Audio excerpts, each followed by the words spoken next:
Good morning students. Now we continue our numerical section of chapter 9. आज हम question number 9.22 discuss कर रहे हैं। क्वेश्चन नंबर 9.22 को देखिएगा क्या कह रहा है क्वेश्चन कह रहा है 60 डिग्री अपवर्तन कोण के प्रिज्म के फलक पर। तो सबसे पहले हम एक प्रिज्म को डिजाइन कर लेते हैं। ये एक आपका प्रिज्म है। इसमें क्वेश्चन में आपसे कहा गया है कि 60 डिग्री अपवर्तन कोण, ठीक है। तो ये आपका जो प्रिज्म कोण होता है ये 60 डिग्री का दे रखा है हमें, ठीक है। तो 60 डिग्री अपवर्तन कोण के प्रिज्म के किसी फलक पर प्रकाश किरण को किस कोण पर आपतित कराया जाए कि इसके दूसरे फलक से केवल पूर्ण आंतरिक परावर्तन ही हो, यानी वो बाहर ना निकले, उससे क्या हो, पूर्ण आंतरिक परावर्तन। तो इसका हम एक रफली डायग्राम ड्रॉ करते हैं कि सबसे पहले हमने प्रकाश की किरण को इस प्रिज्म पर आपतित किया, ओके। इस पर आपतित किया तो ये इसका अभिलंब है, ये अभिलंब है। इस अभिलंब से इसने आपतन कोण बनाया, सपोज दैट आई। आपतन कोण कितना बनाया इसने, आई। अब यहां से इसका अपवर्तन हुआ, अपवर्तन होकर ये प्रकाश की किरण दूसरे फलक पर आपतित हुई, तो यहां पर इसने अपवर्तन कोण बनाया आर, ठीक है। ये इसका अभिलंब है, ये इसका अभिलंब है। अब क्वेश्चन हमसे ये कह रहा है कि ये इस वाली सेकंड वाले फलक पर कितने कोण पर आपतित हो कि इसका पूर्ण आंतरिक परावर्तन हो जाए, ठीक है। तो यहां पर हम ये कहते हैं कि सपोज ये एंगल मैंने मान लिया IC, यानी क्रांतिक कोण मान लिया।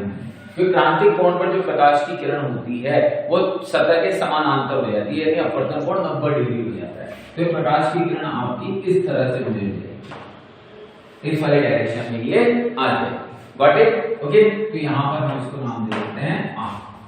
तो अब इस क्वेश्चन को वापस समझने की हम कोशिश करते हैं। तो हमें आई की वैल्यू निकालनी है कि आई क्या होगा, यानी प्रकाश की किरण को आप कितने कोण पर आपतित करेंगे कि इस निर्गत किरण का पूर्ण आंतरिक परावर्तन हो जाए। तो अब सबसे पहले हम समझते हैं यहाँ पर कि ये वाला जो एंगल होता है, ये जो भुजा होती है, ये भुजा जो है वो इस अभिलंब के साथ 90 डिग्री का कोण बनाती है, ये हमें पता है। तो अगर ये 90 डिग्री का कोण बनाएगी तो ये वाला जो एंगल होगा, ये एंगल होगा आपका 90 माइनस आर। क्या एंगल होगा, 90 माइनस आर। इसी तरह से ये अभिलंब इसके साथ 90 डिग्री का कोण बनाएगा, तो अगर ये 90 डिग्री का कोण बनाएगा तो ये जो एंगल होगा ये होगा आपका 90 माइनस IC, ये होगा एंगल, ठीक है। तो ये त्रिभुज बन गया पूरा आपका। तो त्रिभुज नियम से क्या हुआ, त्रिभुज नियम से, तो त्रिभुज नियम से क्या हो गया आपका 60 plus 90 minus R plus 90 minus IC, और त्रिभुज के तीनों कोणों का योग कितना होता है 180 डिग्री, ठीक है। तो अब यहां जब हम इसे सॉल्व करते हैं तो यहां पर हम देख रहे हैं कि ये तो हो गया आपका 90 प्लस 60, तो इधर तो ये हो गया आपका 240। कितना हो गया आपका 240। तो 240 minus R minus IC equals to 180। ये इक्वेशन हमारे सामने आ गई, ठीक है। तो यहां से अगर हम r की वैल्यू निकालते हैं तो इन दोनों को हम इधर ट्रांसफर कर देते हैं। तो r plus IC equals to 60 degree, तो r equals to 60 degree minus IC, ठीक है। यह हमारा फॉर्मूला बन गया 60 डिग्री माइनस IC, ओके। अब हमारे पास में एक फॉर्मूला है जो हमने क्रांतिक कोण और अपवर्तनांक के अंदर निकाला था, sign IC equals to 1/n2, ठीक है। ये हम लोगों ने फॉर्मूला निकाला था।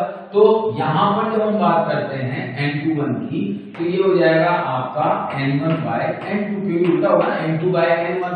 अब कांच का अपवर्तनांक कितना होता है 1.5, तो sine IC equals to 1, air से जा रही है तो n1 तो हो गया 1 और n2 हो गया तुम्हारा 1.5, जो कांच का अपवर्तनांक होता है। जब आप इसे सॉल्व आउट करेंगे तो आपको मिलेगा 0.6562। तो इसमें से साइन, इसमें IC की जब हम वैल्यू निकालते हैं तो साइन इनवर्स 0.6562 हमें यहाँ से मिलता है, और इस एंगल की जो वैल्यू आपकी आती है वो आती है 41 डिग्री।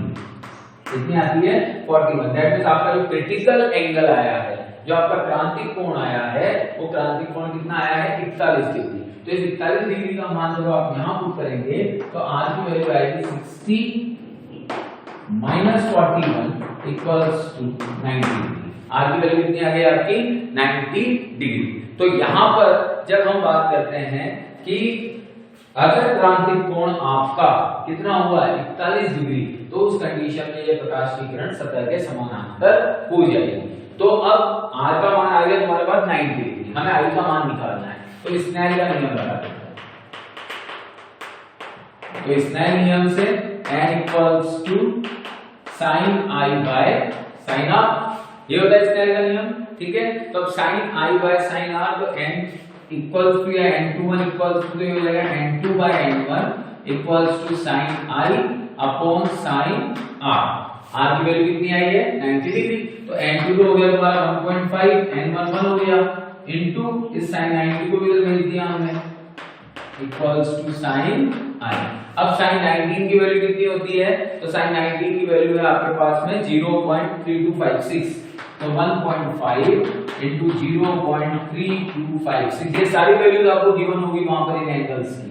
तो sin i इक्वल्स टू, इसको जब आपने सॉल्व आउट किया तो आपके पास वैल्यू आई 0.4962, देन i इक्वल्स टू हो गया आपका sin inverse 0.4962 and sin inverse 0.4962 की वैल्यू आ गई आपकी y30। इसका मतलब अगर हम आपतन कोण 30 डिग्री का रखेंगे तो उस कंडीशन में जो प्रकाश की किरण होगी वो प्रकाश की किरण पूर्ण आंतरिक परावर्तित हो जाएगी, यानी उसका पूर्ण आंतरिक परावर्तन हो जाएगा। ओके बेटा, तो अब नेक्स्ट क्वेश्चन लेते हैं हम 9.27।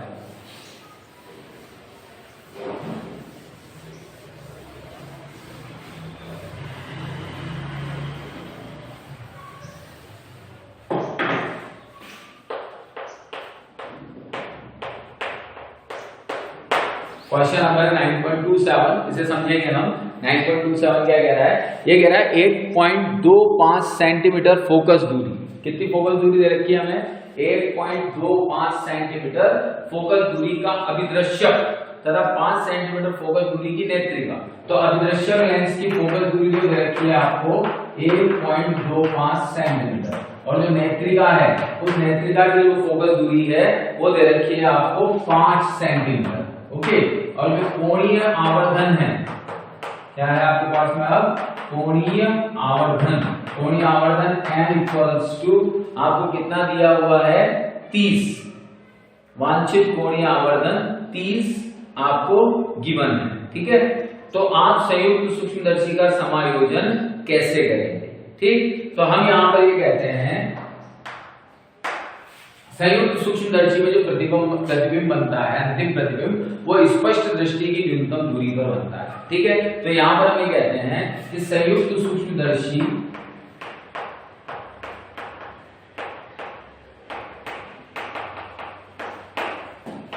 में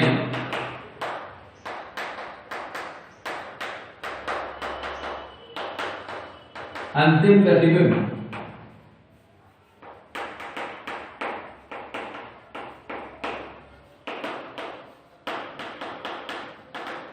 स्पष्ट दृष्टि की न्यूनतम दूरी पर बनता है, अतः d इक्वल्स 25 सेंटीमीटर। तो नेत्रिका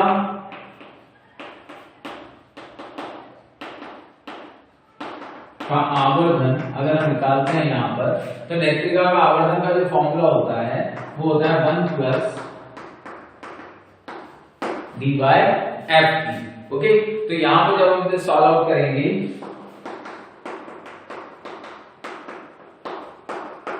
जो नेत्रिका का आवर्धन आपका आया है वो आया है 6, ठीक है। और जो अभिदृश्यक है, अभिदृश्यक का आवर्धन हमने माना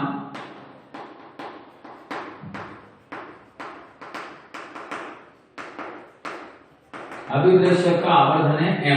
तो हम ये कहते हैं जो लेंस होते हैं इनको संयुक्त क्यों किया जाता है, ताकि इनकी आवर्धन क्षमता उतनी ही गुना बढ़ती हुई चली जाए। तो अब ये संयुक्त किए गए कुल आवर्धन कितना हो गया mo इंटू me। तो अगर आपको mo निकालना है तो mo इक्वल्स टू क्या हो जाएगा m/me।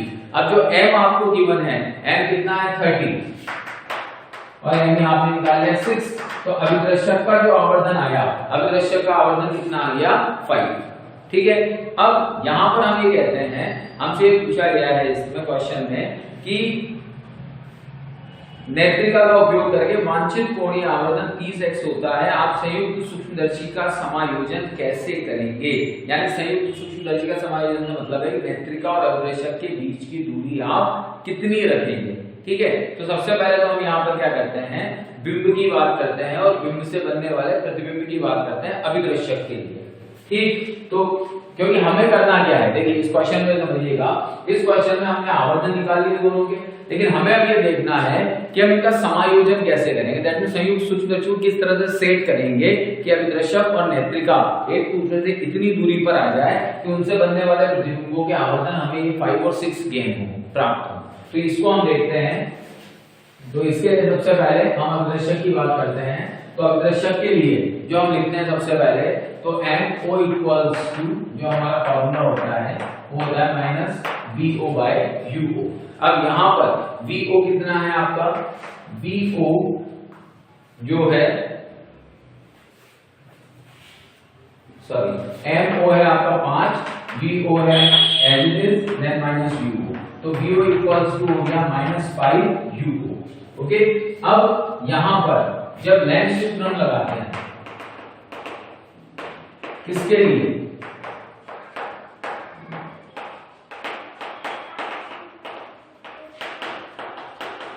अभिदर्शक लेंस के लिए, तो हमारा जो लेंस सूत्र आता है वो है 1/VO minus 1/UO equals to 1/F।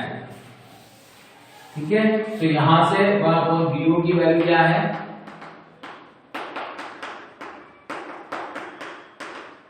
Okay, तो यहां से हम 5UO कॉमन ले लेते हैं।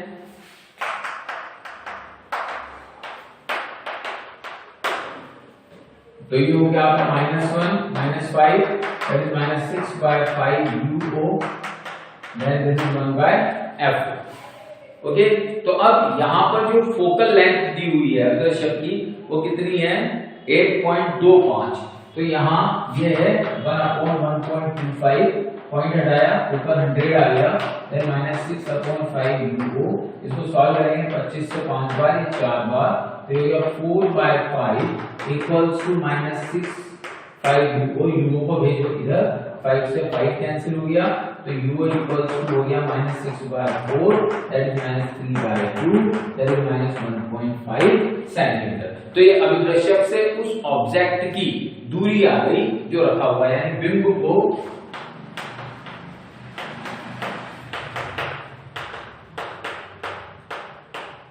अभिदर्शक से 1.5 सेंटीमीटर की दूरी पर रखना पड़ेगा। अब जब आपने बिंब को 1.5 सेंटीमीटर दूरी पर रखा तो प्रतिबिंब कहां बनेगा, तो प्रतिबिंब VO इक्वल्स टू, मेरे पास में फॉर्मूला है -5UO, देन -5 और UO -1.5 आ गया, तो इसको जब हम सॉल्व करेंगे तो दिस इज 7.5 सेंटीमीटर, यानी जो प्रतिबिंब बनेगा वो 7.5 सेंटीमीटर बनेगा। अब जब हम नेत्रिका की बात करते हैं, तो अब इसको जो समझिएगा कि जैसे ये अभिदर्शक लेंस है,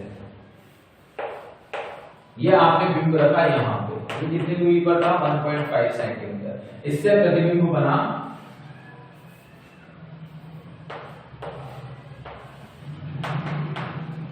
यहाँ पे, इसकी दूरी थी 7.5 सेंटीमीटर।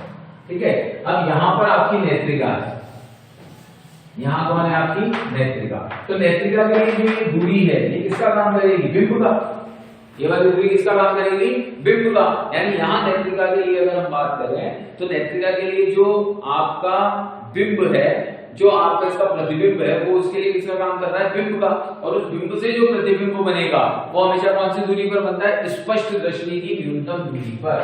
तो नेत्रिका